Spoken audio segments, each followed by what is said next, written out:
Hello दोस्तों, स्वागत है आप सभी लोगों का राजस्थान एकेडमी पर। मैं प्रवीण सिंह आप सभी लोगों के साथ में। जैसा कि आप सभी लोग जानते हैं, हम लोगों ने जूनियर अकाउंटेंट यानी कनिष्ठ लेखाकार भर्ती प्रतियोगी परीक्षा के लिए साइंस की क्लासेस को शुरू किया था। मैंने कल लास्ट क्लास के अंदर कोशिश की थी कि उसके महा मैराथन क्लास यानी कम से कम 3 घंटे की क्लास लूं, लेकिन किसी कारणवश जो है हमें क्रिस्टलीकरण जो टॉपिक है वो पढ़ते हुए बीच में ही छोड़ना पड़ा था।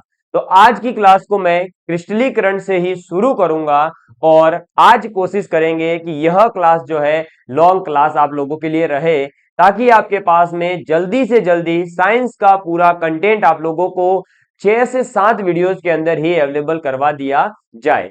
और आप लोगों को यह भी बता दिया था कि जिस भी विद्यार्थी को ये पीडीएफ नोट्स चाहिए हो वो हमारे से व्हाट्सएप पर कांटेक्ट कर सकता है, उसको जो है वहां पर वो अवेलेबल करवा दिए जाएंगे। ठीक है, तो हम बात कर रहे थे क्रिस्टलीकरण के बारे में। क्रिस्टलीकरण क्या होता है, तो आप लोगों को मैंने बताया था कि क्रिस्टलीकरण का मतलब है कि किसी भी पदार्थ के विलयन से, कोई भी एक पदार्थ है अपने पास, उस पदार्थ का अपन ने क्या कर रखा है, विलयन बनाया यानी कि सॉल्यूशन बनाया, यानी उसे घोल करके एक द्रवित रूप में लाया है। अब जो विलयन तैयार हुआ है उस विलयन से उसके शुद्ध एक तो तथा बड़े आकार के क्रिस्टल प्राप्त करने की जो प्रक्रिया है उसे हम क्रिस्टलीकरण कहते हैं। तो क्रिस्टलीकरण का मतलब क्या है, अपने पास में कोई एक पदार्थ अपन ने लिया है, ठीक है। अब इस पदार्थ का अपन ने बना दिया है विलयन। क्या बना दिया, विलयन बना दिया, ठीक। अब इस विलयन से अपन क्या करेंगे, इस विलयन को किसी भी प्रकार से अपन जो है इसको गर्म करके ठंडा करके या फिर गर्म करने के बाद ठंडा करके वापस गर्म करके, इस प्रकार का कोई भी प्रोसेस अपना करके इसे अपन छोटे छोटे जो है टुकड़े यानी बड़े आकार के, जिसे कह सकते हैं क्रिस्टल, छोटे आकार के टुकड़े यानी बड़े आकार के क्रिस्टल, ऐसे क्रिस्टलों के अंदर जो है अपन इसको तोड़ देंगे। तो ये जो क्रिस्टल प्राप्त होंगे, ठीक है, ये क्या प्राप्त होंगे अपने को, क्रिस्टल। इन क्रिस्टलों को प्राप्त करने का जो ये पूरी प्रक्रिया हुई है, इस प्रक्रिया को ही क्रिस्टलीकरण कहा जाता है। इंग्लिश में क्रिस्टलाइजेशन कहते हैं। समझ में आ गई बात। चलिए अब बात करते हैं अपने रासायनिक परिवर्तन की। अपन ने भौतिक परिवर्तन को अच्छे से समझ लिया, यानी भौतिक अभिक्रिया को अपन ने समझ लिया है। अब अपन पढ़ने जा रहे हैं रासायनिक परिवर्तन, रासायनिक अभिक्रिया या केमिकल रिएक्शंस को। तो देखिएगा, रासायनिक परिवर्तन, रासायनिक परिवर्तन का मतलब है इसमें एक या फिर उससे भी अधिक, एक या उससे अधिक नए पदार्थ बनते हैं। क्या होता है, एक या एक से अधिक नए पदार्थ बनते हैं। और ये कैसे होते हैं, तो स्थायी और अणु उत्क्रमणीय होते हैं, यानी कि आपके फिक्स और इरिवर्सिबल चेंजेस होते हैं। क्योंकि अपन ने देखा था भौतिक परिवर्तन क्या था, कि अगर आपने कोई अभिक्रिया करवा दी और फिर उस अभिक्रिया का वापस से उल्टा प्रक्रम कर दिया, तो वही चीज प्राप्त हो जाएगी जिसके ऊपर आपने अभिक्रिया करी थी। यानी ए से अगर बी बना है तो बी के ऊपर वापस से उल्टा प्रोसेस करने पर ए मिलेगा। लेकिन रासायनिक अभिक्रिया में ऐसा नहीं होगा। रासायनिक परिवर्तन में क्या होता है, तो अगर आपने ए से बी बना दिया तो अब वो स्थायी हो गया है, अब बी से ए वापस नहीं बन सकता है। समझ में आ गई बात, क्लियर। चलिए फिर दूसरा पॉइंट था, इसी परिवर्तन को रासायनिक अभिक्रिया कहते हैं। चलो ये तो बता ही दिया। पदार्थ के जो रासायनिक गुण होते हैं उनमें परिवर्तन होता है। भौतिक परिवर्तन में आपको पता है कि उसके भौतिक गुणों में परिवर्तन नहीं आ रहा था, लेकिन रासायनिक परिवर्तन में क्या होगा, जो रासायनिक गुण है, जो केमिकल प्रॉपर्टीज है, उनके अंदर परिवर्तन आता है। ठीक है, यौगिकों का इसके अंदर निर्माण होता है और ऑक्सीकरण या अपचयन अभिक्रिया जो है इसका उदाहरण है। इसके अलावा दहन होना, किसी भी चीज का जलना एक रासायनिक अभिक्रिया का उदाहरण है? ये पूछा जाता है कई बार, ठीक है। हाँ, किसी के दिमाग में आ सकता है कि मोमबत्ती का जलना, जो मोमबत्ती होती है ना, उसका जलना क्या है? तो मोमबत्ती यानी कैंडल का जलना जो है दोनों है, भौतिक परिवर्तन भी है, रासायनिक परिवर्तन भी है। कैसे है वो आगे भी डिटेल में आ जाएगा, ठीक। चलो, अभिक्रिया में क्या होता है, तो नए उत्पाद बनने के अतिरिक्त इसमें कुछ अन्य घटनाएं भी होती है। यानी आप ऐसा नहीं है कि केवल और केवल नए जो है आपके उत्पाद ही बनकर आएंगे। उन उत्पादों के साथ में कई बार कोई गैस रिलीज हो जाती है, कई बार उसमें कलर चेंज हो जाता है, कई बार गंध आना शुरू हो जाती है। इस प्रकार की अन्य घटनाएं भी हो सकती है। जैसे कि लिखा है मैंने, उष्मा रिलीज हो सकती है, हीट आ सकती है कभी बाहर, कभी प्रकाश आ सकता है, यानी एकदम से चमक हो जाती है रिएक्शन होने पर। जैसे कि सोडियम की पानी के साथ अगर रिएक्शन करवाएं तो लास्ट में एकदम से आग लगती है, तो वहां प्रकाश भी तो आ रहा है, लाइट भी तो हो रही है एकदम से जलने पर, ठीक है। इसके अलावा पराबैंगनी विकिरणों का जो है निर्मुक्त हो सकती है, या फिर पराबैंगनी किरणों को अवशोषित करना पड़ सकता है उस अभिक्रिया में। इसके अलावा ध्वनि उत्पन्न हो सकती है, होती है, सोडियम को पानी में मिलाने पर प्रकाश भी उत्पन्न होता है, आग भी लगती है, और साथ ही साथ एकदम से लास्ट में फटता भी है, एकदम से आवाज आती है फट, तो वो क्या हो गया, सोडियम का वहां पर ध्वनि भी उत्पन्न हो गई इस अभिक्रिया में। इसके बाद में गंध में परिवर्तन हो जाता है, रंग में परिवर्तन हो जाता है, गैस का बनना, ये प्रक्रियाएं भी जो है आपके रासायनिक परिवर्तन के समय होती है। तो रासायनिक परिवर्तन में क्या होता है, तो नए उत्पाद बनते हैं, वो एक या एक से अधिक बन सकते हैं, पहली चीज। दूसरी चीज, ये स्थायी और अनुकरणीय होते हैं, ये रासायनिक गुणों में परिवर्तन लाते हैं, यौगिकों का निर्माण होता है, ऑक्सीकरण या अपचयन इसी का उदाहरण है, दहन भी इसी का उदाहरण है। अभिक्रिया में नए उत्पाद बनने के साथ साथ अन्य घटनाएं भी होती है। अन्य घटनाएं जैसे कि गैस का बनना है, गंध का परिवर्तन होना है, रंग में परिवर्तन आना है, ऊष्मा उत्पन्न होना है, प्रकाश का उत्पन्न होना है, पराबैंगनी किरणों का जो है अवशोषित होना है या फिर वहां पर उत्सर्जन होना है, ठीक है, ध्वनि उत्पन्न हो जाना है। ये सभी रासायनिक परिवर्तन के उदाहरण है, या रासायनिक परिवर्तन में देखे जाने वाले परिवर्तन है। इसके अब कुछ उदाहरण, जैसे कि सबसे पहला और फेमस उदाहरण है दूध से दही बनाना। तो दूध का दही में कन्वर्ट हो जाना। अब दूध जो है वो दही में कन्वर्ट होता है लैक्टोबैसिलस नामक एक जीवाणु से, ठीक है, ये हमें पता है, वो नहीं पूछ रहा। यहां पर ये देखिए कि दूध से जब दही बन गया, अब आप किसी भी प्रक्रिया के द्वारा क्या दही से दूध बना सकते हो? अगर बना सकते हो तो यस, नहीं बना सकते तो नो कहिएगा, ठीक है। अब अगर नहीं बना सकते, जैसा कि मुझे पता है कि नहीं बन सकता, ठीक, कोई हो सकता है वैज्ञानिक हो आप में से और वो बना देवे, तो जरूर मुझे भी बताइएगा, ठीक। अब दूध से दही नहीं बन सकता, ये 100% श्योर है। तो अब ये परिवर्तन एक फिक्स है, ये एक इरिवर्सिबल प्रोसेस है। क्या ये रिवर्सिबल है? इसका रिवर्स करने पर कुछ पॉसिबिलिटी है? नहीं है। दूध से दही से कभी दूध बनेगा ही नहीं, तो ये इरिवर्सिबल है। तो फिक्स भी है और इरिवर्सिबल भी है, इसीलिए ये क्या है, एक रासायनिक अभिक्रिया है। और इसमें गुणों में भी परिवर्तन हुआ है। दूध जो है एक आपका फीका टाइप का पदार्थ कह सकते हैं, या अगर गाय वगैरह का है तो थोड़ा सा मीठापन हो सकता है, लेकिन दही कभी मीठा नहीं होता, दही खट्टा होता है। समझ में आ गई बात? दूध जो है प्योर लिक्विड फॉर्म में रहता है, जबकि दही जो है अगर आपने जमाया है तो वो थोड़ा सा सॉलिड स्टेट को प्राप्त करने की कोशिश करता है ना। सॉलिड जैसा ही तो होता है, एकदम लिक्विड टाइप का थोड़ी रह जाता है। क्लियर? तो ये सब परिवर्तन उसमें देखने को मिलते हैं। इसके अलावा लोहे पर जंग लगना, ये भी एक रासायनिक परिवर्तन का उदाहरण है।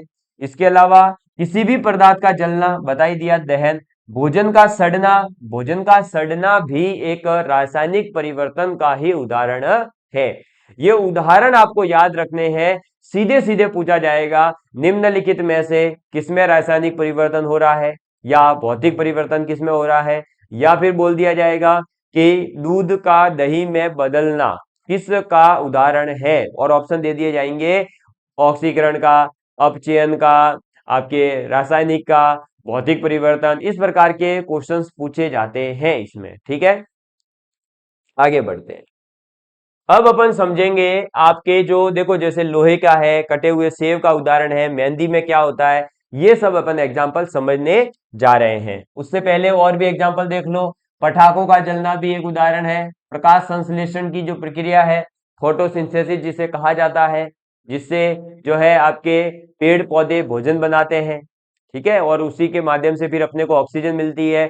तो वो प्रकाश संश्लेषण की जो अभिक्रिया है, वो प्रकाश संश्लेषण की अभिक्रिया भी एक रासायनिक परिवर्तन का उदाहरण है, भोजन का पाचन हो जाना। ठीक है, चलो अब अपन समझेंगे कि लोहे पर जंग लगना ये एक महत्वपूर्ण उदाहरण है। और इस लोहे पर जंग लगना में से कई बार क्वेश्चन आया हुआ है, तो इसको डिटेल में समझते हैं। और ये समझेंगे आज अपन एक बार एक यूनिक चीज आज समझने वाले हैं कि जो लोहे के ऊपर जंग लगता है ना, वो जंग लोहा नहीं होता है। अच्छा सर, नहीं होता है कैसे? अभी देखिए, इधर क्लियर होगा, देखिएगा क्या है। तो जब लोहे को आर्द्र वातावरण में रखा जाता है तो उसके ऊपर जंग लगता है। क्या होता है, लोहे को जब अपन आर्द्र वातावरण यानी जहां पर पानी की भी थोड़ी सी मात्रा हो, यानी नर्मदा हो, थोड़ी सी मतलब ऐसा कह सकते हैं नमी टाइप का हो, जहां पानी भी है और सूखा भी है इस टाइप का, और आपका वहां पर हवा भी उपस्थित हो, ऐसी कंडीशन को अपन आर्द्र कंडीशन कहते हैं। वहां पर अगर रखेंगे तो उसके ऊपर जंग लग जाती है। ठीक है, तो ये देख लीजिए, लिखा हुआ है वैसे मैं पूरा ही नोट्स में कि वायु और जल दोनों अनिवार्य है। अब जो जंग है वो लोहा नहीं होता है, ये बात आपको याद रखनी है।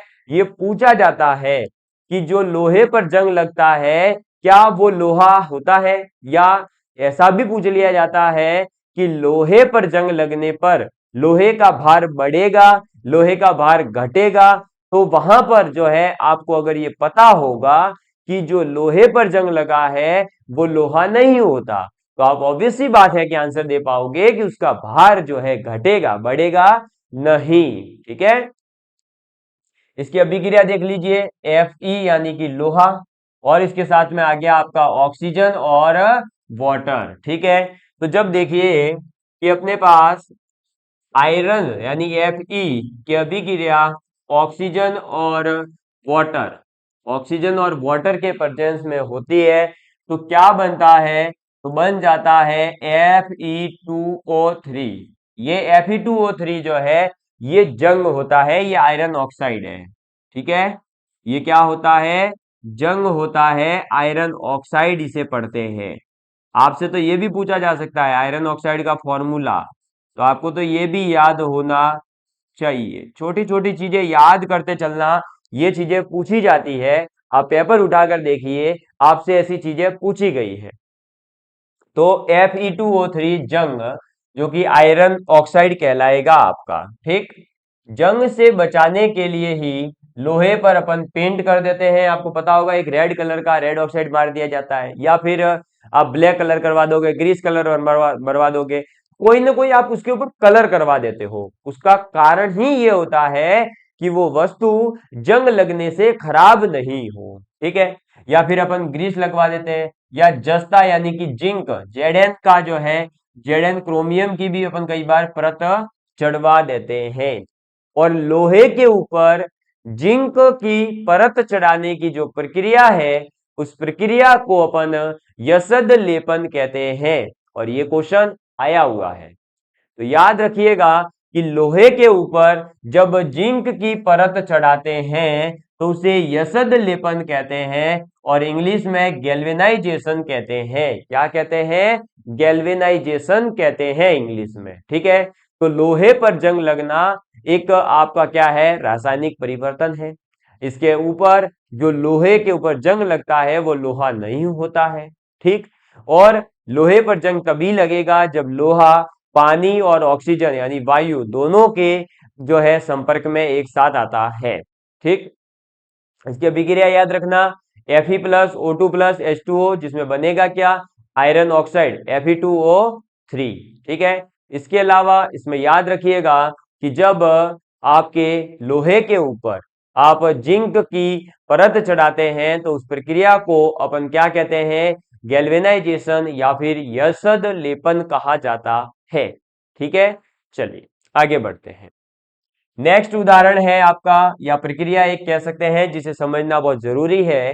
और लास्ट क्लास में भी मैं समझा रहा था, तब बताया था कि जो सेब है, एप्पल जो है, अपन खाते हैं, और खाते वक्त अगर अपन ने उसको आधा काट करके रख दिया और अपन 10 15 20 मिनट बाद आते हैं, तो उसके ऊपर भूरे भूरे कलर की जो है पूरी परत जम जाती है। क्या वो सेब खराब हो गया है? नहीं, सेब खराब नहीं हुआ। सेब के अंदर उपस्थित जो आयरन था, उस आयरन ने क्या करा, ऑक्सीजन से अभिक्रिया करी है, और अभिक्रिया करने पर जो है उसके ऊपर एक भूरे कलर की परत जम जाती है। ठीक है, देखिए अब कटे हुए सेब को वायु में खुला छोड़ने पर कटी हुई सतह पर आयरन ऑक्साइड, यानी यही देखो जिंक, ये जो है ना अपना जंग लगता है ना लोहे के ऊपर, वही जंग लग जाता है एप्पल के ऊपर भी। तो अब अगर आपसे कोई पूछे तो कि जंग क्या केवल और केवल लोहे की वस्तुओं पर लगता है, तो आप कहना नहीं, जंग जो है वो फल फ्रूटों पे भी लग सकता है। और कौन से फल पर लगता है? तो एप्पल पर लगता है, क्योंकि एप्पल के अंदर आयरन की मात्रा पाई जाती है। इसीलिए कहा जाता है कि अगर शरीर को मजबूत बनाना है तो हर रोज सुबह फ्रूट खाना चाहिए, क्योंकि फ्रूट के अंदर कोई न कोई एक अच्छा जो है उसके अंदर विटामिन, या फिर उसके अंदर कोई ना कोई एक ऐसा जो है तत्व उपस्थित होता ही है जो हमारे शरीर के लिए बहुत ही आवश्यक होता है। और आयरन हमारे शरीर के लिए बहुत हेल्पफुल है। तो उसकी परत जम जाती है, और जिससे उसकी सतह जो है वो लाल भूरी हो जाती है। तो ये बात याद रखिएगा कि सेब के ऊपर भूरे कलर की परत जमी है, मतलब आप जो है जंग खा रहे हो, जंग। ठीक है, क्या खा रहे हो? जंग खा रहे हो। इसके बाद में नेक्स्ट उदाहरण है मेहंदी का। तो मेहंदी आप लोगों को पता है, अभी ब्याह शादी के जो है सीजन चल रहे हैं, और सभी महिलाएं अपने हाथों पर लगा रही होगी। कुछ दुल्हे राजा भी बने होंगे हैं। आजकल वैसे ट्रेंड में है कि नौकरी है तो छोकरी है। तो जिस जिसके नौकरी है उनके हाथ जो है अब एकदम बढ़िया मेहंदी से सजे हुए होंगे, हल्दी रस्में चल रही है।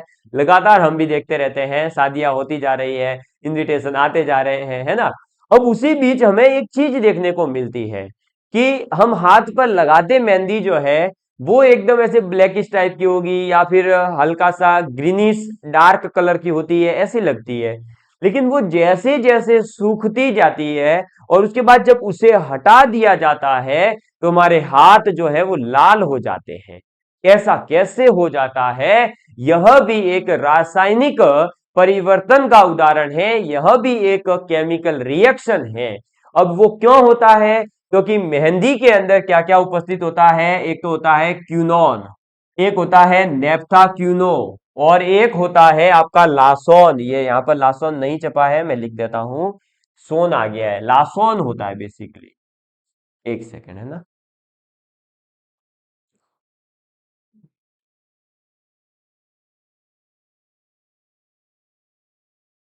ठीक है, एक मिनट। ठीक है, चलो इसमें नोट्स में चेंज हो गया है वो, है ना, लासोन याद रखना आप। तो आपका जो मेहंदी के अंदर है वो 3 प्रकार के अलग अलग तत्व होते हैं, या अलग अलग पदार्थ पाए जाते हैं। कौन कौन से सर? एक तो है क्यूनोन, ठीक है। दूसरा है लासोन, कौन सा है? लासोन। और तीसरा होता है नेफ्था क्यूनो, कौन सा होता है? Naphtha quinoa. तो ये जो नेफ्था क्यूनो है, लासोन है और क्यूनोन है, ये 3 वो पदार्थ है जो मेहंदी के अंदर पाए जाते हैं। अब ये मेहंदी के अंदर तीनों पदार्थ पाए जाते हैं। अब ये तीनों पाए जाने की वजह से क्या होता है कि इनके अंदर उपस्थित जो लासोन है, वो लासोन जो है खुद क्या करता है? एक रंगहीन पदार्थ होता है। लेकिन ये लासोन जैसे ही वायु या सूर्य के प्रकाश के कांटेक्ट में आता है, वायु या फिर सूर्य के प्रकाश के कांटेक्ट में आने पर ये क्या करता है? लाल रंग का एक यौगिक बनाता है, और वो लाल रंग का यौगिक फिर अपने हाथों को लाल कर देता है। तो मेहंदी के अंदर उपस्थित कौन सा पदार्थ है जो आपके हाथों को लाल कर देता है? तो वो है आपका लासोन। वैसे उसके अंदर कौन कौन से रासायनिक पदार्थ उपस्थित होते हैं, ये भी पूछा जा सकता है। तो क्यूनोन है, नेफ्थाक्यूनो है और लासोन है। ठीक है, ये इस प्रकार के कुछ प्रमुख रासायनिक यौगिक उसमें उपस्थित होते हैं। लेकिन जो लासोन है, वो लासोन एक ऐसा है जो वायु और सूर्य के प्रकाश के संपर्क में आने पर लाल रंग का एक नया यौगिक बनाता है और वह यौगिक ही अपने हाथों को लाल कर देता है। समझ में आ गई बात? क्लियर? चलिए, इसके बाद में नेक्स्ट है अपने पास में कार्बन डाइऑक्साइड ले लीजिए, CO2। और जब कार्बन डाइऑक्साइड की अभिक्रिया अपन चूने के पानी के साथ यानी calcium hydroxide CaOH whole twice, तो CO2 और CaOH होल ट्वाइस, चूने का पानी याद रखना, पूछा जा सकता है। लो ये लिख लो, जो मैं यहां लिख रहा हूं वो याद करना ही करना है, बाकी तो समझने वाली चीज है। तो चूने का पानी, और चूने का पानी होता है कैल्शियम हाइड्रोक्साइड। ठीक है, एक तो ये याद रखना। दूसरा CO2, जिसे अपन कहते हैं कार्बन डाइऑक्साइड, ये भी कई बार बच्चों को नहीं पता होते हैं, तो याद कर लेना भाई। ठीक है, प्यारे प्यारे दोस्तों जी, याद कर लीजिए। क्लियर? तो चूने का पानी calcium hydroxide, CO2 carbon dioxide. जब कैल्शियम हाइड्रोक्साइड और चूने के पानी की रिएक्शन होती है, मतलब कार्बन डाइऑक्साइड और कैल्शियम हाइड्रोक्साइड की, तो बन जाता है कैल्शियम कार्बोनेट CaCO3। क्या बन जाता है? कैल्शियम कार्बोनेट CaCO3 बन जाता है। और इसी के साथ में जल यानी कि H2O रिलीज होता है। समझ में आ गई बात? क्लियर है? तो ये बात याद रखना। ये भी देख रहे हो आप कैसे एक जो है कार्बन डाइऑक्साइड और कैल्शियम हाइड्रोक्साइड मिल करके कैल्शियम कार्बोनेट को बना देते हैं। ठीक, ये भी एक रासायनिक अभिक्रिया का उदाहरण है। आगे बढ़ता हूं मैं अब। नेक्स्ट और भी उदाहरण है, जैसे कि देखिए, उदाहरण आ जाता है आपके फलों का पक जाना। ठीक है, अंगूरों का किण्वन, ये भी एक रासायनिक अभिक्रिया के उदाहरण है। फिर कॉपर सल्फेट, जो कि होता है नीला थोथा, ये याद रखना भाई, नीला थोथा क्या होता है, पूछा जा सकता है। ठीक है, नीला थोथा। और नीला थोथा जो होता है, इसे अपन केमिकल नाम यानी इसका रासायनिक नाम है कॉपर सल्फेट। क्या है? Copper sulphate. और कॉपर सल्फेट यानी कि CuSO4। ठीक है, CuSO4 कॉपर सल्फेट। तो नीला थोथा, कॉपर सल्फेट, CuSO4। क्लियर? ये याद रखना। और यही नीला थोथा जब आयरन के साथ में यानी Fe लोहे के साथ में अभिक्रिया करता है, तो क्या बन जाता है? आपका आयरन सल्फेट बनता है। और जो आयरन सल्फेट है वो हरे कलर का होता है। ये कलर याद रखना, पूछा जाता है। FeSO4 आयरन सल्फेट हरे कलर का होता है, साथ में कॉपर भी निकलता है, जो एक पीपीटी के फॉर्म में रहता है, नीचे जम जाता है निक्षेप के रूप में, जो भूरे कलर का होता है। तो याद रखिएगा कि कॉपर सल्फेट, जिसे अपन नीला थोथा कहते हैं यानी नीले कलर का होगा, वो जब आयरन के साथ अभिक्रिया करता है तो आयरन सल्फेट बना देता है, जो कि हरे कलर का होता है, और कॉपर उसमें निक्षेप के रूप में रिलीज हो जाता है, जो भूरे कलर का होगा। क्लियर? फिर आगे उदाहरण है आपका सिरका, जिसे अपन एसिटिक अम्ल कहते हैं, CH3COOH। ठीक है, ये देखो पूरा मैंने इसीलिए लिखा है, इसका सामान्य नाम, रासायनिक नाम, इसकी रासायनिक सूत्र, ताकि आपसे अगर छोटा क्वेश्चन भी पूछा जाए तो आप आंसर दे सको। ठीक है, तो सिरका, जिसे अपन एसिटिक अम्ल कहते हैं, और एसिटिक अम्ल का रासायनिक सूत्र है CH3COOH। इसकी अभिक्रिया होती है खाने के सोडे से। खाने का सोडा यानी सोडियम हाइड्रोजन कार्बोनेट। क्या है? Sodium hydrogen carbonate. Sodium hydrogen carbonate का सूत्र याद रखना, NaHCO3। क्या है? NaHCO3। तो जब CH3COOH और NaHCO3 इन दोनों की अभिक्रिया होने पर कार्बन डाइऑक्साइड और इसके साथ में अन्य जो भी है वो रिलीज हो जाएगा। हमें तो ये ध्यान रखना है कि कार्बन डाइऑक्साइड बनती है कब? जब सिरका और आपके किसके खाने के सोडे की अभिक्रिया होती है। ठीक है, चलिए इसके बाद नेक्स्ट उदाहरण है आपका अमोनियम हाइड्रोक्साइड और हाइड्रोक्लोरिक अम्ल, यानी कि अमोनियम हाइड्रोक्साइड यानी NH4OH। ठीक है, जो कि ये रही अभिक्रिया, और हाइड्रोलिक अम्ल HCl। इन दोनों की जब अभिक्रिया करवाई जाती है तो अमोनियम क्लोराइड एक तो बन जाता है, और साथ में अमोनियम क्लोराइड का सफेद कलर का जो धुआं है वो भी बनता है। तो NH4Cl जो है वो सफेद कलर का धुआं देता है। कैसा धुआं देता है? सफेद धुआं। क्लियर? ये याद, NH4Cl अमोनियम क्लोराइड जो कि सफेद धुआं देता है। ठीक है, तो ये जो आपको है उदाहरण बताए जा रहे हैं रासायनिक परिवर्तन के, भौतिक परिवर्तन के, ये उदाहरण केवल और केवल इसलिए बताए जा रहे हैं क्योंकि जो क्वेश्चन आने वाला है वो इसमें आपसे कोई अभिक्रिया नहीं पूछेगा कि रासायनिक अभिक्रिया क्या है बताओ, भौतिक अभिक्रिया क्या है ये बताओ। वहां पर आपसे जो है सीधे सीधे उदाहरणों पर बेस्ड क्वेश्चन पूछे गए हैं और आगे भी पूछे जाते रहेंगे।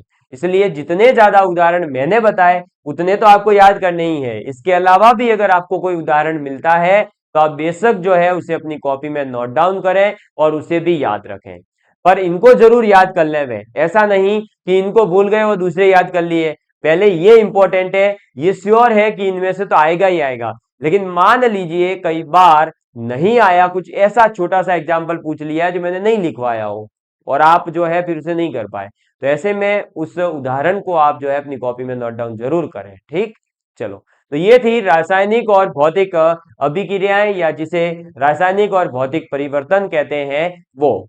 अब हम आगे की ओर बढ़ते हैं और नेक्स्ट अपन पढ़ेंगे क्या, तो ऑक्सीकरण और अपचयन अभिक्रियाएं। ठीक है, किसके बारे में पढ़ेंगे? ऑक्सीकरण और अपचयन अभिक्रियाओं के बारे में पढ़ेंगे और जानेंगे कि ऑक्सीकरण क्या होता है, अपचयन क्या होता है, ऑक्सीकरण संख्या कैसे निकाली जाती है और अपचयन कैसे जो है होता है, रेडॉक्स अभिक्रिया कैसे होती है जिसमें ऑक्सीकरण और अपचयन एक साथ होता है। ये सब अपन जानने का प्रयास करेंगे और इसे समझने का प्रयास करेंगे। बहुत सारे उदाहरण यहाँ पर भी आपको करवाए जाएंगे, बहुत सारे कंपाउंड्स यानी यौगिकों के आपको ऑक्सीकरण संख्या याद करवाई जाएगी। वो ऑक्सीकरण संख्याएं याद रखनी है क्योंकि आपका जो जूनियर अकाउंटेंट का जो सिलेबस है वो LDC 2018 के जो वैकेंसी का सिलेबस था उसी में से उठा करके लाया गया है।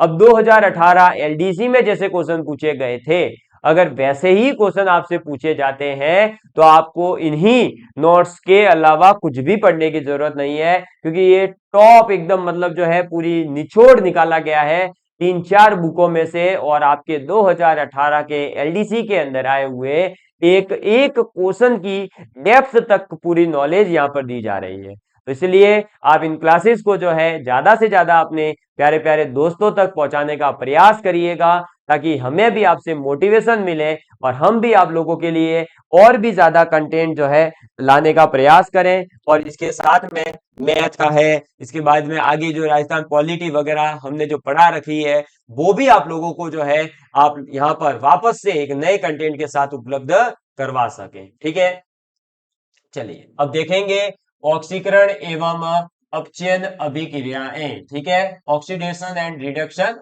रिएक्शंस। सबसे पहले जानेंगे हम ऑक्सीकरण और अपचयन को, नहीं है ना तो बच्चे सोच रहे होंगे अच्छा पहले सर ऑक्सीकरण समझाएंगे फिर अपचयन समझाएंगे फिर आगे पूरा हो गया। नहीं भाई, ऑक्सीकरण कब होता है, अपचयन कब होता है, उसकी डेप्थ नॉलेज होना जरूरी है, क्योंकि इसमें से जो क्वेश्चन आए हैं वो हर किसी से नहीं हिल पा रहे हैं। इस टाइप के क्वेश्चन को करने के लिए थोड़ा सा बैकग्राउंड में जाएंगे और पहले अपन समझेंगे विद्युत ऋणता को, इलेक्ट्रोनेगेटिविटी को। किसको जानेंगे? इलेक्ट्रोनेगेटिविटी, विद्युत ऋणता को जानने का प्रयास करेंगे। अब विद्युत ऋणता होती क्या है देखिएगा, तो पहले डेफिनेशन देख लो कि किसी भी तत्व के द्वारा इलेक्ट्रॉन को अपनी ओर आकर्षित करने की जो शक्ति है उस तत्व की विद्युत ऋणता कहते हैं। ठीक है, तो किसी भी तत्व के द्वारा इलेक्ट्रॉन को अपनी ओर आकर्षित करने की जो पावर है, जो शक्ति है, उसे उस तत्व की विद्युत ऋणता कहते हैं। आप इसको यहां समझिए डायग्राम से। ये मान लीजिए एक ए तत्व है अपने पास और एक है इधर बी तत्व। ठीक है, मान लेते हैं कि जो ये ए तत्व है ये आपके इस बी वाले तत्व से एक सिंगल बॉन्ड से जुड़ा हुआ था। ठीक है, अब इस बी वाले के पास में इलेक्ट्रॉन है, ए वाले के पास में भी इलेक्ट्रॉन है, ए वाले के पास में इतनी ताकत है, ए वाले के पास यानी इस ए तत्व के पास, कि वो इस बी तत्व के इलेक्ट्रॉनों को अपनी ओर आकर्षित कर सके। तो जब यह अपनी ओर आकर्षित करेगा तो इसके ऊपर आ जाएगा डेल्टा माइनस चार्ज, और जो अपने इलेक्ट्रॉन को इसकी तरफ धकेलेगा यानी इसकी तरफ रिलीज कर सकता है उसके ऊपर आएगा डेल्टा प्लस। तो ये जो प्रोसेस है, देखा आपने कि ए ने क्या करा है, इस बी के इलेक्ट्रॉनों को अपनी ओर आकर्षित किया है। तो जो इलेक्ट्रॉन को अपनी ओर आकर्षित करेगा उसके ऊपर तो आता है ऋणात्मक साइन यानी नेगेटिव साइन, डेल्टा नेगेटिव। और जो अपने इलेक्ट्रॉन को कस के नहीं पकड़ सकता या जो इस ए का अपोज नहीं कर सकता वो है बी। तो बी क्या कर रहा है, अपने इलेक्ट्रॉन दे रहा है, तो जो इलेक्ट्रॉन देगा उसके ऊपर आएगा प्लस चार्ज। ठीक है, ये ध्यान रखना। उदाहरण देखें तो एक है H यानी हाइड्रोजन और एक है फ्लोरीन। ठीक है, अभी आगे बताया जाएगा कि आप इलेक्ट्रोनेगेटिविटी कैसे डिसाइड करोगे कि किसकी ज्यादा है किसकी कम है। पर यहां आपको याद रखना है कि जो F है इसकी इलेक्ट्रोनेगेटिविटी ज्यादा होती है, और F की तो पूरी की पूरी आवर्त सारणी में जो 118 तत्व ज्ञात है उन 118 ज्ञात तत्वों में सर्वाधिक अगर विद्युत ऋणता देखी जाए तो वो फ्लोरीन की ही है। तो ऑब्वियसली बात है हाइड्रोजन से तो होगी, तो ये खींच लेगा इसके इलेक्ट्रॉन को, तो इसके ऊपर आएगा डेल्टा प्लस, इसके ऊपर आएगा डेल्टा माइनस। ठीक है, तो ये जो प्रोसेस होता है ये कहलाता है इलेक्ट्रॉन नेगेटिविटी। ठीक है, पहले इससे समझ लीजिए। अब देखो इलेक्ट्रोनेगेटिविटी का ऑर्डर कैसे डिसाइड करोगे। तो पहली चीज याद रखना कि जो आवर्त सारणी है, पीरियोडिक टेबल है, उस आवर्त सारणी में जब आप बाएं से दाएं जाते हैं, आवर्त सारणी में आप बाईं ओर से दाईं ओर जैसे जैसे आते हैं वैसे वैसे इलेक्ट्रोनेगेटिविटी जो है वो बढ़ती है। इलेक्ट्रोनेगेटिविटी क्या होती है, बढ़ती है। तो इसको याद ऐसे रखना जैसे मैंने रख रखा है एल आर ई। क्या याद रखोगे, एल आर ई। सर ये एल आर ई का मतलब क्या है, लेफ्ट टू राइट इलेक्ट्रोनेगेटिविटी क्या होगी, बढ़ेगी। ठीक है, एल आर ई का मतलब क्या है, लेफ्ट टू राइट इलेक्ट्रोनेगेटिविटी बढ़ेगी। और आपके जब आवर्त सारणी में ऊपर से नीचे जाने पर क्या होता है, तो इलेक्ट्रोनेगेटिविटी कम होती है। कहां पर, ऊपर से नीचे जाने पर, यानी टॉप टू बॉटम जाने पर इलेक्ट्रोनेगेटिविटी क्या होती है, कम होती है। तो TBE एक है L R E, left to right electronegativity बढ़ेगी। और TBE इसमें क्या होगा, तो टॉप टू बॉटम जाने पर इलेक्ट्रोनेगेटिविटी घटेगी। ऑब्वियसली बात है, टॉप टू बॉटम क्या हो रहा है, हाथ मेरा ऊपर था अब नीचे आ रहा है, यानी कि कम हो रही है। और लेफ्ट से राइट क्या होगा, इलेक्ट्रोनेगेटिविटी बढ़ेगी। क्लियर, ये याद रखना।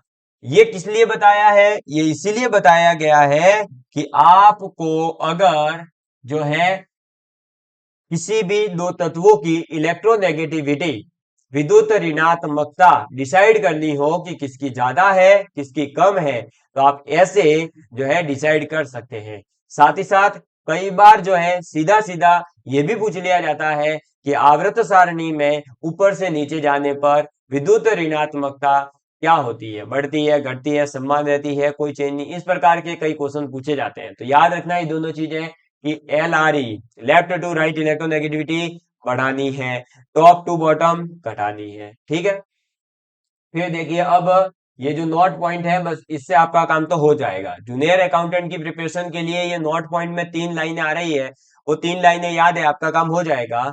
ये 2 लाइनें डायरेक्ट लाइन याद रखनी है, बाकी इन लाइनों से भी जो है पूरा डेप्थ एनालिसिस किया जा सकता है। और वो आईआईटी और नीट की जो प्रिपरेशन करवाई जाती है, जैसा कि आपको पता होगा कि मैं खुद आईआईटी जेई क्वालिफाइड हूँ, तो मैंने ये सब चीजें पढ़ रखी है। और जैसा कि पेपर का लेवल देखा तो मुझे लगा कि हाँ इतने तक की चीजें आप बच्चों को बता सकते हैं, यानी इतनी तक की जानकारी आपको होनी चाहिए, इसलिए आपको दी जा रही है ये मत सोचिएगा कि इतने ज्यादा डीप में कहाँ पढ़ा रहे हैं सर, तो पता नहीं। भाई पूछे जा रहे हैं। 2018 एनडीसी का पेपर उठाकर देख लीजिए साइंस का, आपको 50 क्वेश्चन में पता चल जाएगा कि कहाँ कहाँ तक गए हैं। हकल्स के रूल तक, ऑर्गेनिक केमिस्ट्री में भी हकल्स के रूल तक की चीजें पूछी गई है, और आपके सिलेबस में भी है वो, तो आपको भी पढ़नी पड़ेगी, ठीक है। तो थोड़ा सा डेप्थ नॉलेज में दूंगा भाई, सीधी सी बात है। नोट्स देख करके आपको लग रहा होगा ना, काफी पीछे से आप पढ़ते हुए अगर कोई आ रहा है तो उसे पता चल गया होगा कि किस लेवल तक के हैं। तो सर्वाधिक विद्युत ऋणता जो है वो फ्लोरीन की है, पहली बात तो ये ध्यान रखना। सबसे ज्यादा विद्युत ऋणात्मकता किसकी है? फ्लोरीन की है, एक चीज। दूसरा याद रखना, फोन, किसको याद रखोगे? फोन, जिसमें आप मेरी सभी क्लासेस देख रहे हो फ्री ऑफ कॉस्ट, है ना। क्या याद रखोगे? फोन, जिसमें आप देख रहे हो मेरी क्लासेस फ्री ऑफ कॉस्ट। समझ में आ गई बात? तो फोन यानी कि FON, क्या याद रखोगे? फोन यानी कि FON याद रखोगे। अब FON क्या है सर? FON का मतलब है फ्लोरीन की सर्वाधिक, फिर ऑक्सीजन और फिर नाइट्रोजन। ये है विद्युत ऋणात्मकता का ऑर्डर। तो सबसे ज्यादा विद्युत ऋणात्मकता है पूरी की पूरी पीरियोडिक टेबल में फ्लोरीन की। फ्लोरीन के बाद में दूसरे नंबर पर आता है ऑक्सीजन, ऑक्सीजन के बाद में तीसरे नंबर पर आता है नाइट्रोजन। तो ये तीन वो तत्व है जिनकी सर्वाधिक विद्युत ऋणात्मकता है। किसकी विद्युत ऋणात्मकता सर्वाधिक है?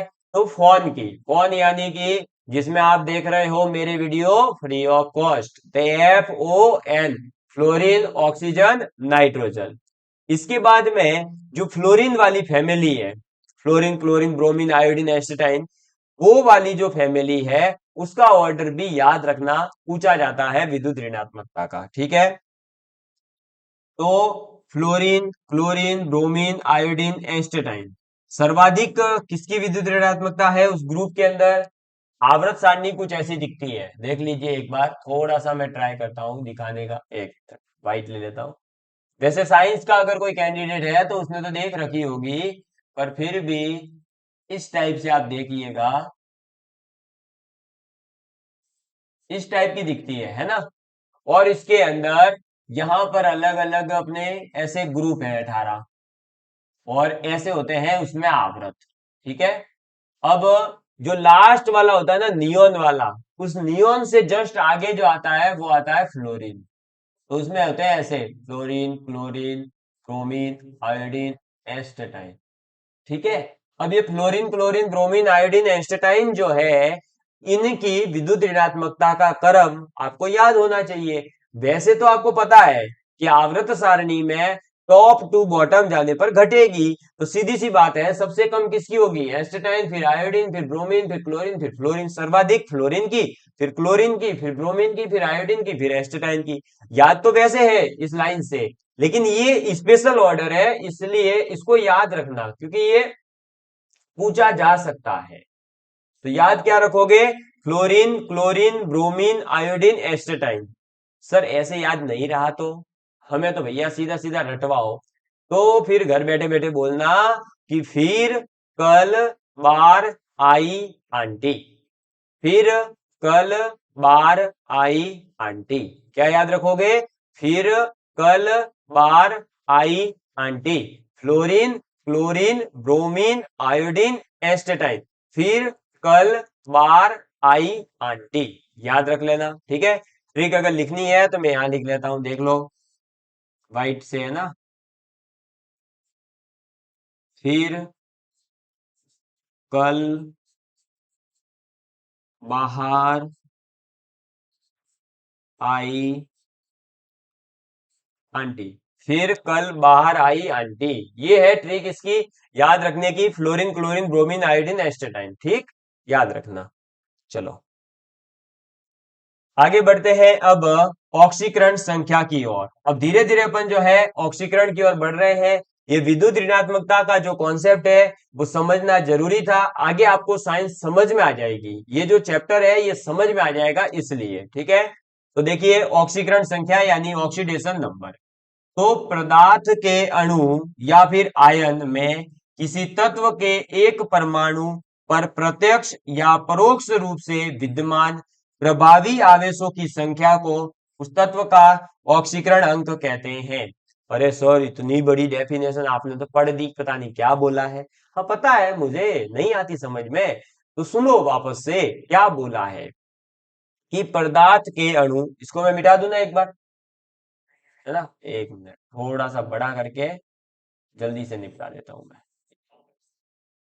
ये लिख लेना भाई, फिर कल बार आइन, एल आर इन, टीबी इन, ये सब काम आएंगे ट्रिक, इनसे ही याद होगा, वरना तो फिर समझने बैठना पड़ेगा आपको। देखो अब क्या बोला है समझिएगा कि ऑक्सीकरण संख्या का मतलब है पदार्थ के एक अणु या आयन में किसी तत्व के एक परमाणु पर, ठीक है, तो कोई भी एक अपने पास में मान लीजिए, ये जैसे कि अपन ने जो है क्या करा, एक कोई अपन ने एक ऐसा यौगिक ले लिया जैसे कि कैल्शियम कार्बोनेट, CaCO3, ये ले लिया। अब ये एक अणु है, ठीक है, अब इस अणु के अंदर, या फिर कोई ऐसा अपन आयन भी ले सकते थे जैसे NH4 है, ठीक है, प्लस है, H2O प्लस है, ऐसा कोई भी ले सकते थे, आयन भी ले सकते हो, अणु भी ले सकते हो। उसमें किसी तत्व के एक परमाणु पर प्रत्यक्ष, मान लो इसमें से अब एक कोई परमाणु उठा लो, ये कार्बन उठाया, ठीक है, तो अब ये एक जो कार्बन है, इस कार्बन के ऊपर प्रत्यक्ष रूप से जो आवेश उपस्थित होता है, या फिर अपन कह सकते हैं परोक्ष, ठीक है, तो प्रत्यक्ष रूप से इसके ऊपर विद्यमान जो अपना आवेश होगा, उस आवेश की संख्या को ही क्या कहते हैं, ऑक्सीकरण संख्या कहते हैं। तो आप कोई एक अणु लेंगे और या फिर कोई आयन ले सकते हैं, और उसके अंदर उपस्थित कोई एक तत्व होगा, ठीक है, उस तत्व के परमाणु के ऊपर जो प्रत्यक्ष रूप से हमें दिखने वाला आवेश लगा हुआ होगा, या आवेशों की जो संख्या होगी, उसे अपन ऑक्सीकरण संख्या कहते हैं। हो सकता है कि आपको अभी डेफिनेशन थोड़ी थोड़ी समझ में आई हो, लेकिन आप अभी आगे जब एक दो क्वेश्चन करोगे तो क्लियर हो जाएगा। वापस सुन लो एक बार, कोई भी एक अणु ले लेंगे या कोई आयन ले लेंगे, उस आयन या अणु में उपस्थित कोई भी एक तत्व पकड़ेंगे, और उस तत्व के ऊपर कितना प्रत्यक्ष या परोक्ष रूप से आवेश उपस्थित है, उस आवेशों की संख्या को ही अपन क्या कह देंगे, उसको ही क्या कह देंगे, ऑक्सीकरण संख्या कह देंगे। समझ में आ गई बात, क्लियर है? तो मुझे उम्मीद है कि आप लोग जो है इस चीज को समझ पाए होंगे कि विद्युत ऋणात्मकता क्या है और ऑक्सीकरण संख्या क्या है। अब ये जो विद्युत ऋणात्मकता समझा है ना, ये आगे अपना हेल्प करेगा किसमें, ऑक्सीकरण संख्या निकालने में, ठीक है। चलिए, तो आपने यहां तक समझ लिया है, अब अपन आगे बढ़ते हैं। अब अपने संभालना सीखेंगे, सॉरी, अब अपने निकालना सीखेंगे, संभालना तो मैं आगे कह रहा हूं। अब अपने निकालना सीखेंगे क्या, ऑक्सीकरण संख्या को, यानी जो ऑक्सीकरण संख्या अपन ने अभी डेफिनेशन में समझा है, अब उस ऑक्सीकरण संख्या को निकालना भी सीखेंगे कि कैसे हम किसी भी तत्व की ऑक्सीकरण संख्या निकाल सकते हैं। उसके लिए पहले मैं बेसिक बेसिक छोटे छोटे से एग्जांपल लूंगा, फिर अपन आगे इसके नियमों को समझेंगे और इसी प्रकार से आगे समझते हुए चलेंगे। टफ से टफ एग्जांपल भी आपके लिए कवर किया जाएगा। सबसे पहले देखिए, आपके पास में एक जो एग्जांपल यहां दे रखा है, वो है आपका कार्बन टेट्रा क्लोराइड, ठीक है, इसका नाम याद रखना, कार्बन टेट्रा क्लोराइड। क्या पढ़ते हैं इसको, कार्बन टेट्रा क्लोराइड इसको पढ़ते हैं, CCl4, ठीक है। अब देखिए, इस CCl4 के अंदर मैं चाहता हूं कि कार्बन की ऑक्सीकरण संख्या निकले, तो कार्बन की ऑक्सीकरण संख्या निकालने के लिए मैंने क्या करा, एक कार्बन लगा दिया, जैसा कि इसमें बोला है एक कार्बन, और Cl कितने लेने हैं, 4, तो 1 2 3 4, 4 Cl लगा दिए चारों तरफ। अब मुझे इस बात का पता है कि fluorine, chlorine, bromine, iodine, astatine वाला जो ग्रुप है वो आपका क्या होगा, देखो लेफ्ट टू राइट जाने पर इलेक्ट्रोनेगेटिविटी बड़ी होगी, तो ऑब्वियसली बात है कि कार्बन से तो ज्यादा ही इलेक्ट्रोनेगेटिव कौन होगा, क्लोरीन। कौन होगा, क्लोरीन। अब ये आपको पता लगाना होगा कि ज्यादा इलेक्ट्रोनेगेटिव कौन है, ठीक है। तो ये अब कैसे पता लगेगा, तो इसीलिए तो मैंने वो 3 पॉइंट लिखवाए हैं। पहला क्या, फ्लोरीन सबसे ज्यादा है, फिर क्या लिखवाया, फोन, FON, फिर लिखवाया fluorine, chlorine, bromine, iodine, astatine. वो जो है आपके पूरी पीरियोडिक टेबल में सबसे राइट में आने वाले तत्व है। उसके आगे आता है, लेकिन वो सभी उत्कृष्ट गैसें हैं जिनकी इलेक्ट्रोनेगेटिविटी की बातें अपने को नहीं करनी है। तो इस हिसाब से जो सबसे राइट में आएगा जो आपका ग्रुप, उसकी ही तो इलेक्ट्रोनेगेटिविटी सर्वाधिक होगी। तो फ्लोरीन, क्लोरीन, ब्रोमीन, आयोडीन है ना, वो फिर कल, बार, आई, आंटी, उनकी इलेक्ट्रोनेगेटिविटी ज्यादा होती है अदर तत्व के कंपैरिजन में। तो कार्बन से ज्यादा इलेक्ट्रोनेगेटिविटी किसकी है, क्लोरीन की। यानी क्लोरीन क्या करेगा, इलेक्ट्रॉन को अपनी ओर आकर्षित करेगा। जब ये अपनी ओर आकर्षित करेगा तो इसके ऊपर डेल्टा माइनस आएगा, और इस कार्बन के ऊपर आ गया डेल्टा प्लस, इस एक क्लोरीन की वजह से।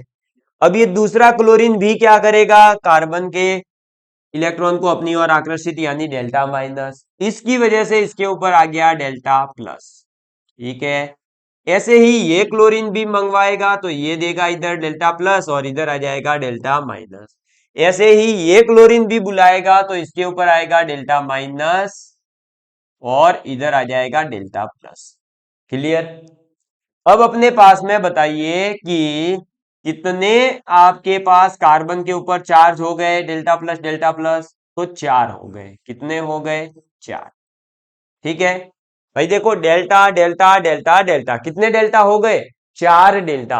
अभी डेल्टा तो कहने का मतलब केवल इतना है कि अपनी ओर आकर्षित करेगा थोड़ा सा, लेकिन जब अपन केमिस्ट्री रियल लाइफ में अपन क्वेश्चन सॉल्व करेंगे तब यही मानेंगे कि एक डेल्टा का मतलब है एक चार्ज है। तो यहां पर 4 डेल्टा, यानी कार्बन के ऊपर आ गया 4 प्लस का चार्ज। ठीक है, और जितने भी क्लोरीन है उन सभी के ऊपर एक एक डेल्टा माइनस में है, यानी इन सभी के ऊपर आ गया है माइनस में एक चार्ज। समझ में आ गई बात। तो यहां पर अब ये बताइए कि अगर आपसे पूछा जाए कि क्लोरीन की ऑक्सीडेशन नंबर कितनी है, यानी ऑक्सीकरण संख्या कितनी है, तो आपको बताया था कि किसी भी अणु या आयन में किसी तत्व पर प्रत्यक्ष रूप से उपस्थित आवेशों की संख्या को ही हम क्या कहते हैं, ऑक्सीकरण संख्या कहते हैं। तो क्लोरीन के ऊपर कितना आवेश है, -1, यानी इसमें सभी क्लोरीन की ऑक्सीकरण संख्या कितनी हो गई, -1। और कार्बन के ऊपर कितना है, +4, यानी +4 ऑक्सीकरण संख्या। बस ये लो ऐसे निकल गई। समझ में आ गई बात। हाँ, ये बात जरूर है कि अपन हर एक क्वेश्चन में इतने बड़े प्रोसेस को नहीं अपनाएंगे, आगे अपन शॉर्टकट सीखेंगे, लेकिन अभी जो बेसिक प्रोसेस है ऑक्सीकरण संख्या निकालने का, वो आपके समझ में आया या नहीं, ये कमेंट करके मुझे जरूर बताइएगा कि हाँ सर आया है समझ में। ठीक है, और नहीं आया है तो क्या लिखोगे, नहीं आया है सर। ठीक है, चलो। तो ये था कार्बन टेट्राक्लोराइड उदाहरण। जो आपने समझा है इसको स्क्रीनशॉट लेना चाहो तो ले लीजिए, कॉपी में नोट डाउन कर रहे हो तो वेल एंड गुड, बहुत ही बढ़िया काम कर रहे हो। आप निश्चित रूप से ही अपने सिलेक्शन के प्रति जो है बहुत ही ज्यादा मेहनत कर रहे हो, तो जल्दी से इसको लिख लीजिए। फिर आगे देखिए और भी उदाहरण है मेरे पास, 3-4 उदाहरण में से अलग अलग समझाऊंगा। ठीक, मिटा देता हूं अब, थोड़ा सा बड़ा करके, जल्दी निपटेगा। भैया हो जा साफ। ठीक है, चलो। अब नेक्स्ट उदाहरण अपन लेते हैं, आपका क्या है, तो FFFB, यानी कि ट्राई फ्लोरो, सॉरी, ब्रोनिन, बोरोन ट्राई फ्लोरो। ठीक है, बोरेन ट्राई फ्लोरो। क्या लिया है मैंने उदाहरण, BF3 उदाहरण लिया। क्या उदाहरण लिया, BF3। तो इसके अंदर भी बस डायग्राम बनाओ सबसे पहले, बी, फिर इसके 3 और क्या लगा दो, फ्लोरीन। ठीक है, ये लगा दिया फ्लोरीन। लो, अब क्या करोगे, आपको पता लगाना है कि बोरोन जो है, बी जो है, वो ज्यादा इलेक्ट्रोनेगेटिव है या फ्लोरीन। तो सर्वाधिक इलेक्ट्रोनेगेटिविटी होता ही फ्लोरीन है, तो सीधी सी बात है, फ्लोरीन के ऊपर आ गया डेल्टा माइनस, इसके ऊपर आ गया डेल्टा प्लस, इसके ऊपर आ गया डेल्टा माइनस, इसके ऊपर आ गया डेल्टा प्लस, इसके ऊपर आ गया डेल्टा माइनस, इसके ऊपर आ गया डेल्टा प्लस। इस प्रकार से कुल मिलाकर क्या हुआ, तो जो बोरोन है उस बोरोन के ऊपर आपके कितना आवेश आ गया, 3 प्लस का आवेश आ गया, और हर एक फ्लोरीन के ऊपर जो है डेल्टा माइनस है, यानी आ गया -1। क्लियर। तो अब आपको एक बात पता चली होगी कि पिछले क्वेश्चन में क्लोरीन के ऊपर -1 आया, इसमें फ्लोरीन पर -1 आया। तो आप सोच रहे होंगे कि fluorine, chlorine, bromine, iodine, astatine सभी पर -1 आता होगा। बिल्कुल सही सोच रहे हो, लेकिन ये सब चीजें आगे मैं लिखवाऊंगा। ठीक है, आया था दिमाग में इतना?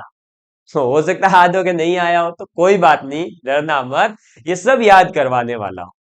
तो BF3 के अंदर आपने देखा कि फ्लोरीन जो है वो ज्यादा इलेक्ट्रोनेगेटिव है, तो वो अपनी तरफ इलेक्ट्रॉन आकर्षित करेगा, यानी डेल्टा माइनस। तो तीनों पर डेल्टा माइनस, इसके ऊपर delta plus, delta plus, delta plus, तो 3+ हो गया।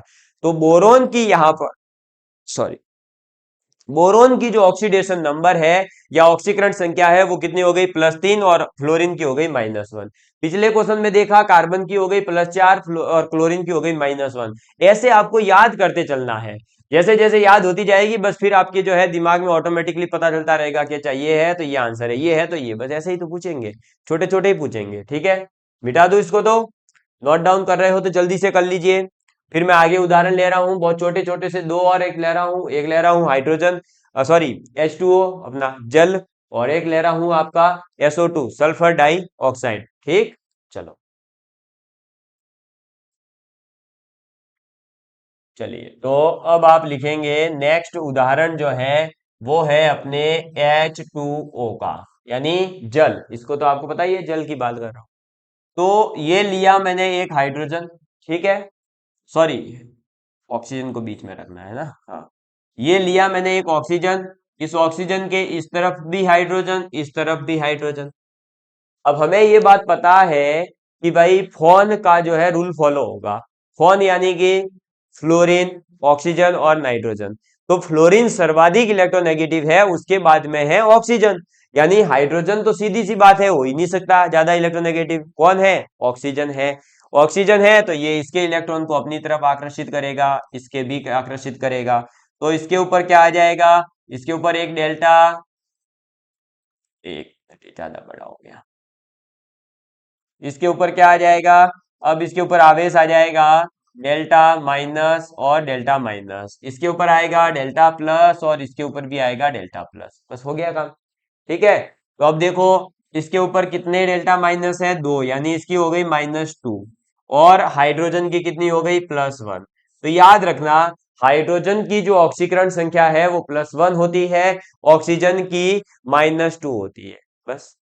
ठीक है, हाँ, ऑक्सीजन के भी आगे अलग अलग केस आने वाले हैं, हर जगह पर -2 ही नहीं होगी, इसकी जो है -1 और +2 भी पॉसिबिलिटी है, वो आगे आएगी, अभी देखें।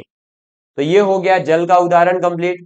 ऐसे ही अब अपने पास में एक और उदाहरण आ जाता है सल्फर डाइऑक्साइड का, SO2। ठीक है, चलो, सल्फर डाइऑक्साइड का मुझे उम्मीद है कि आप लोग खुद कर पाएंगे, तो आप खुद करिए भाई, है ना। सल्फर डाइऑक्साइड SO2, इसका आप खुद निकालने का प्रयास करिए कि जो है इसका क्या होगा। तो देखिए भाई, सल्फर एक है तो सल्फर को बीच में रखो, दोनों तरफ ऑक्सीजन लगा दो। ठीक है, अब यहां पर देखिए कि जो सल्फर है, इस सल्फर के पास में अपना अष्टक पूरा हो रहा है या नहीं हो रहा है? तो इसका अष्टक जो है वो पूरा नहीं होता है, इसलिए इसके ऊपर अपन डबल बॉन्ड बनाते हैं। ठीक है ना, अब ये थोड़ी सी बात याद ही रख लो आप। इसको अगर समझने जाओगे कि डबल बॉन्ड कब बनता है, सिंगल बॉन्ड कब बनता है, तो बहुत फिर बिल्कुल जो है आपको 6th 7th की जो क्लासे हैं वहां से लेकर के साइंस पूरी पढ़ाते हुए मुझे आगे बढ़ना होगा, और इतना समय अपने को नहीं देना है। तो अभी सिर्फ इसमें याद रख लो कि SO2 में डबल बॉन्ड होते हैं, क्योंकि आगे जो ट्रिक्स बताऊंगा उसमें डायग्राम बनाने की जरूरत नहीं पड़ेगी, इसलिए।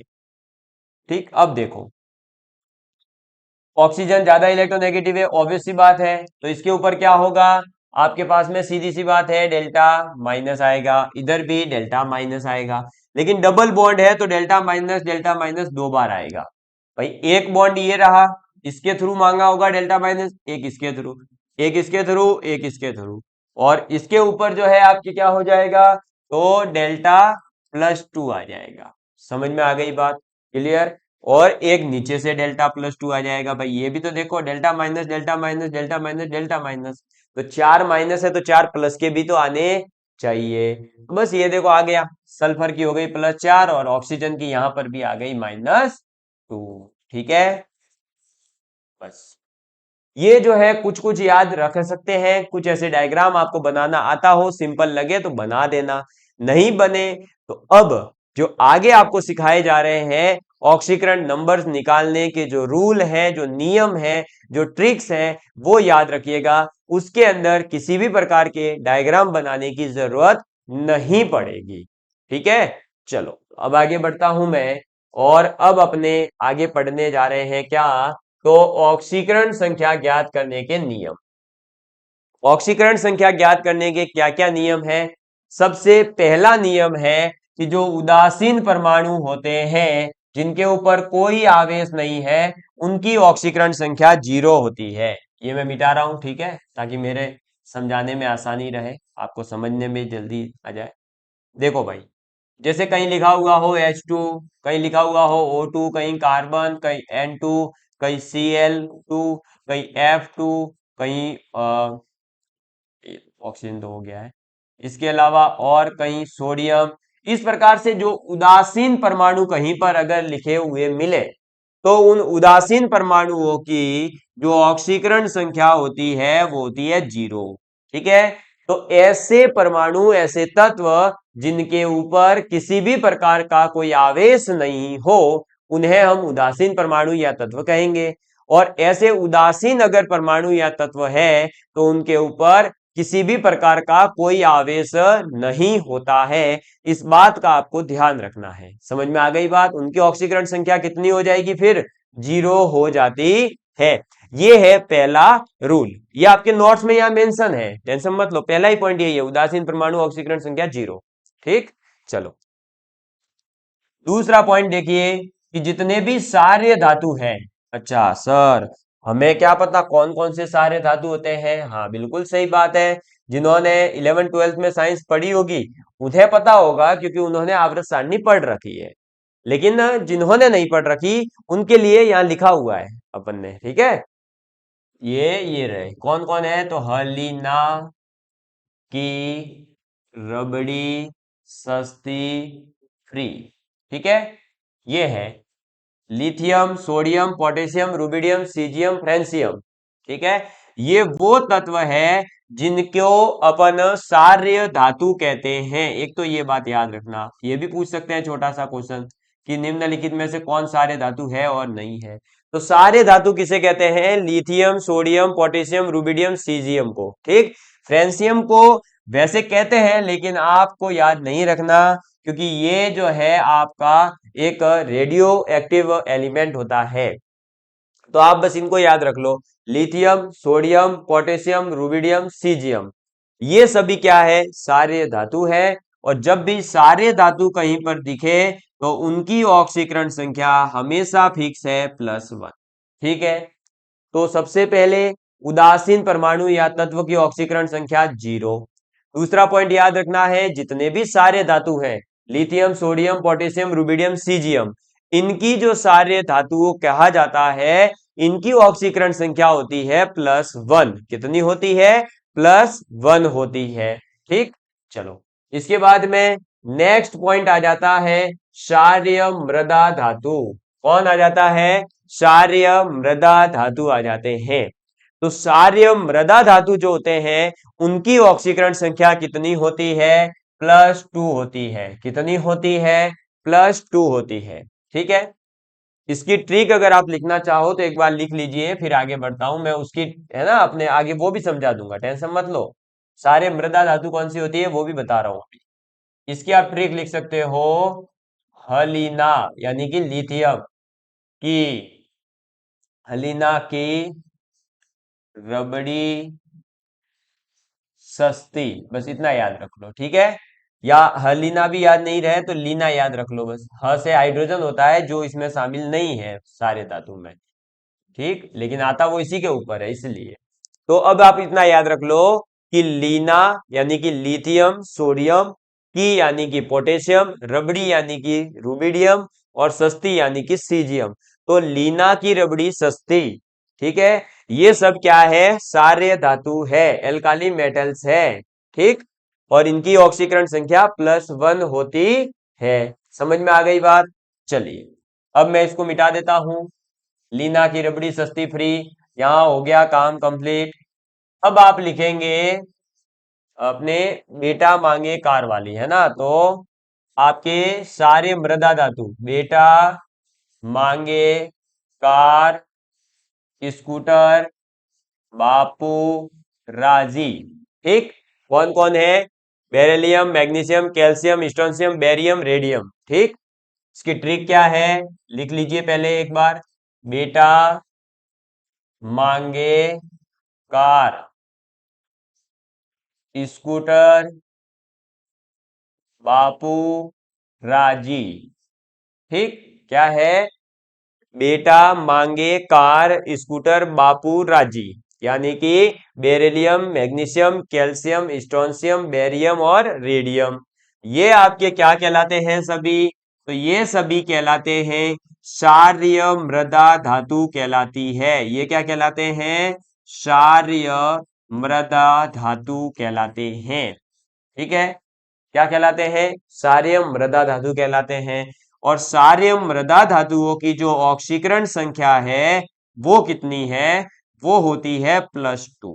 कितनी होती है, +2, ठीक है, याद रह जाएगा अब आसानी से। आपने क्षारीय धातुओं को भी समझ लिया, क्षारीय मृदा धातुओं को भी समझ लिया है, और याद रखने की ट्रिक है, बेटा मांगे कार स्कूटर बापू राजी, beryllium magnesium calcium strontium barium radium, ठीक है, और इनकी जो ऑक्सीकरण संख्या है वो कितनी है, +2 है। समझ में आ गई बात, क्लियर है? तो मुझे उम्मीद है कि आप लोग जो है इसे समझ पाए होंगे। तो याद क्या रह जाएगा, देखो उदासीन अगर कोई परमाणु है तो ऑक्सीकरण संख्या 0, पहली चीज।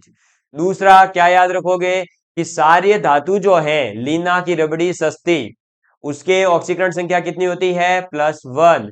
फिर आते हैं सारे मृदा धातु, बेटा मांगे कार स्कूटर बापू राजी, उनकी ऑक्सीकरण संख्या कितनी है, +2, ठीक। चलो अब आगे बढ़ते हैं, और नेक्स्ट आ जाता है अपने पास हाइड्रोजन। अब हाइड्रोजन की बात करेंगे, तो हाइड्रोजन की ऑक्सीकरण संख्या जो है सामान्यतः +1 ही होगी। ऑक्सीकरण संख्या कितनी होगी, +1 ही होगी, किसकी, हाइड्रोजन की। लेकिन अगर बात की जाए कि धात्विक हाइड्राइड है, यानी हाइड्रोजन के साथ कोई धातु जुड़ा हुआ है, जैसे इसको मैं मिटाता हूं फिर समझाता हूं, ठीक है। तो हाइड्रोजन की सामान्य तो क्या होगी, हाइड्रोजन की सामान्य होगी +1, ये याद रखना, हाइड्रोजन की एक तो होगी +1 जो कि सामान्य तो होगी सभी जगह। लेकिन अगर ये हाइड्रोजन धातु से जुड़े, क्या हो जाए, धातु से जुड़े, तो अगर ये धातु से जुड़ जाए, कौन, हाइड्रोजन, जैसे सोडियम से जुड़ गया, सोडियम हाइड्राइड बना दिया, या फिर मैग्नीशियम हाइड्राइड बना दिया, ठीक है, अगर ऐसा हो जाए, या फिर आप बेरिलियम हाइड्राइड बना दीजिए, तो ऐसा अगर हो जाता है, एक सेकंड एक सेकंड, थोड़ा सा पेन हाथ से स्लिप हो गया, मैं सही लिख दिया था। मान लीजिए सोडियम के साथ जुड़ गया है, मैग्नीशियम के साथ जुड़ गया है, बेरिलियम के साथ जुड़ गया है, ठीक है, एल्यूमिनियम के साथ जुड़ गया है, इस प्रकार से अगर हाइड्राइड बना देता है किसी धातु के साथ जुड़ करके, तो फिर इसकी ऑक्सीकरण संख्या कितनी हो जाती है, तो तब इसकी ऑक्सीकरण संख्या होती है -1। तो हाइड्रोजन की ऑक्सीकरण संख्याएं कितनी है, 2 है। सामान्यतः हर जगह वो +1 शो करेगा, लेकिन जब वो किसी एक धातु के साथ जुड़ा हुआ होगा तो फिर उसकी ऑक्सीकरण संख्या -1 हो जाएगी, ठीक है। समझ में आ गई बात, क्लियर है? चलिए तो अब आप इसको जो है नोट डाउन कर लीजिए, और फिर आगे बढ़ते हैं। इसको मिटा देता हूं मैं अब। लिखने का टेंशन मत लीजिएगा, कोई सोच रहा होगा कि सर नोट्स नहीं बनवा रहे हैं, देखिए कंटेंट को जल्दी से जल्दी पूरा करना है क्योंकि अपना एग्जाम आ रहा है, इसलिए पहले से ही नोट्स लिखे हुए हैं, मैंने बता दिया है कि नोट्स जिसको भी चाहिए हो वो व्हाट्सएप पर कांटेक्ट कर लेना। आगे बढ़ता हूं 5वें नंबर पर, ऑक्सीजन की बात करता हूं। जैसा कि अभी बताया था कि ऑक्सीजन की -2 तो होती है, लेकिन हमेशा -2 होगी ये जरूरी नहीं है। इसकी ऑक्सीकरण संख्या अलग अलग होती है अलग अलग कंपाउंड के लिए। ऑक्सीजन की सामान्य कितनी होती है? -2, ये याद रखना। ऑक्सीकरण की जो ऑक्सीडेशन नंबर है वो सामान्यतः कितनी होगी? तो वो होगी -2। ठीक है। लेकिन जब यह एक पर ऑक्साइड के रूप में होगा, अब पर ऑक्साइड का मतलब क्या है? तो जब ये आपका दो बार जुड़ा हुआ हो, जैसे H2O2 है, तो अब ये पर ऑक्साइड का उदाहरण है। किसका उदाहरण है? पर ऑक्साइड का उदाहरण है।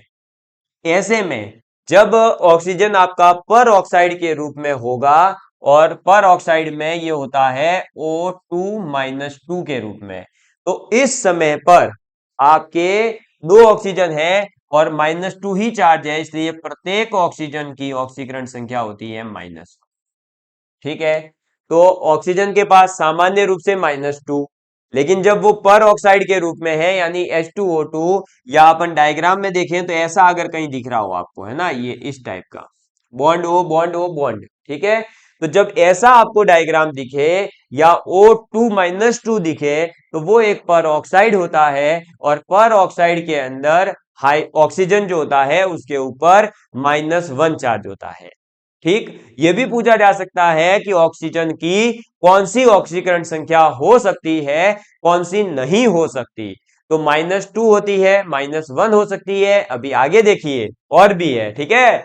ए भाई रुक रहे, आगे देख। तो ये देखिए, जब ये सुपर ऑक्साइड बनाता है क्या करता है? देखो, जो -2 है वो ऑक्साइड को रिप्रेजेंट करेगा, जब पर ऑक्साइड होगा तो -1 बनाएगा, लेकिन जब सुपर ऑक्साइड बनाएगा क्या बनाएगा? Super oxide. तो जब सुपर ऑक्साइड बनाता है भैया, तो जब सुपर ऑक्साइड बनेगा तो फिर हर एक ऑक्सीजन पर -12 ही चार्ज होगा। कितना चार्ज होगा? -12। अच्छा सर देख लो भाई साहब, इसका मतलब ऑक्सीजन के ऊपर -2 पॉसिबिलिटी है, -1 है, -12 है। तो अब अगर आपसे पूछे कि क्या ऑक्सीकरण संख्या भिन्न के रूप में हो सकती है? हाँ हो सकती है। ऑक्सीजन की होती है कितनी? -12। ठीक है। और कब होती है? तो ये सुपर ऑक्साइड का केस है। देखो, ये है आपके ऑक्साइड का केस। जब ऑक्साइड होगा तो -2, जब ये पर ऑक्साइड होगा तो आपका होगा -1, और जब ये आपका सुपर ऑक्साइड होगा, क्या होगा? सुपर ऑक्साइड, तो तब आपके क्या हो जाएगा? -12 हो जाएगा। समझ में आ गई बात?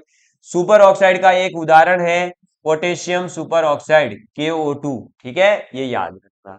और आप ये भी याद रखना कि इसकी धनात्मक ऑक्सीडेशन नंबर भी हो सकता है, पॉजिटिव ऑक्सीडेशन नंबर भी आपके ऑक्सीजन का पॉसिबल है। कब पॉसिबल है? जब ऑक्सीजन अपने से ज्यादा किसी विद्युत ऋणात्मक तत्व के साथ जुड़ेगा। और ऑक्सीजन से ज्यादा विद्युत ऋणात्मक तत्व कौन सा होता है? प्यारे प्यारे बच्चों बताइए रे भैया, है प्यारे प्यारे दोस्तों मित्रों बच्चों बताइए क्या होता है? फ्लोरीन। क्योंकि मैंने आपको बताया है फ्लोरीन, ऑक्सीजन और नाइट्रोजन। तो ऑक्सीजन से ज्यादा विद्युत ऋणात्मक तत्व अभी तक जो ज्ञात है वो केवल और केवल फ्लोरीन है। अब मान लो फ्लोरीन के साथ ही आपका ऑक्सीजन जुड़ जावे, क्या हो जावे? फ्लोरीन के साथ ही ऑक्सीजन जुड़ जाए, यानी F2O जो है वो बन जाए। तो अब ऐसे में ऑक्सीजन जो है वो क्या रिप्रेजेंट करेगा? तो वो धनात्मक ऑक्सीडेशन नंबर रिप्रेजेंट करेगा। और धनात्मक ऑक्सीडेशन नंबर कितना रिप्रेजेंट करेगा? +2 करेगा। इसलिए मैंने बोला था कि ऑक्सीजन के पास में अलग अलग ऑक्सीकरण संख्याएं होती है। जब यह ऑक्साइड के रूप में होगा तो -2, यानी वो सामान्य केस है -2 का। तो अगर वो पर ऑक्साइड के रूप में है यानी O2-2 के फॉर्म में आ रहा है तो आप -1 लगाएंगे। अगर वो सुपर ऑक्साइड है यानी कि आपका -12 चार्ज आ रहा है तो उसे अपन कहेंगे सुपर ऑक्साइड। और अगर यह जो है फ्लोरीन के साथ जुड़ जाए, क्योंकि इससे ज्यादा और विद्युत ऋणात्मक कोई है ही नहीं, तो फ्लोरीन के साथ जुड़ेगा जब ये, तब इसके ऊपर प्लस चार्ज भी आ सकता है। समझ में आ गई बात? क्लियर है आप सभी लोगों को? तो मुझे उम्मीद है कि आप लोग इन चीजों को समझ पाए होंगे। ठीक है, चलिए आगे बढ़ते हैं। इसके बाद में आगे बात आ जाती है हेलोजन्स की। किसकी बात आ जाती है? देखिए अब बात करेंगे हेलोजन की। हेलोजन कौन होते हैं सर? अरे हेलोजन मतलब वही कौन, फिर कल बाहर आई आंटी, fluorine chlorine bromine iodine astatine जो है, उन्हीं को अपन हेलोजन कहते हैं। ठीक है, ये याद रखना। तो हेलोजन की जो ऑक्सीडेशन नंबर होती है वो -1 होती है, ये मैंने पहले ही बता दिया है आपको। ठीक है, वापस यहां लिखवा भी देता हूं, लिख लीजिए। ये ऑक्सीजन का केस कंप्लीट हो गया है अपने। ठीक है, क्या लिखवा रहा था मैं? यही आपका कि जो फ्लोरीन है, क्लोरीन है, ब्रोमीन है, आयोडीन है, एस्टेटाइन है, इनके ऊपर कितनी ऑक्सीकरण संख्या होगी? तो इनकी ऑक्सीकरण संख्या -1 होती है। कितनी होती है? -1 होती है। ठीक है, जैसे कि उदाहरण के लिए आप HCl है, BF3 है, HF है, ये ले लेना। बाकी अब ये सिंपल है, इसका फिक्स है, -1 ही होगी।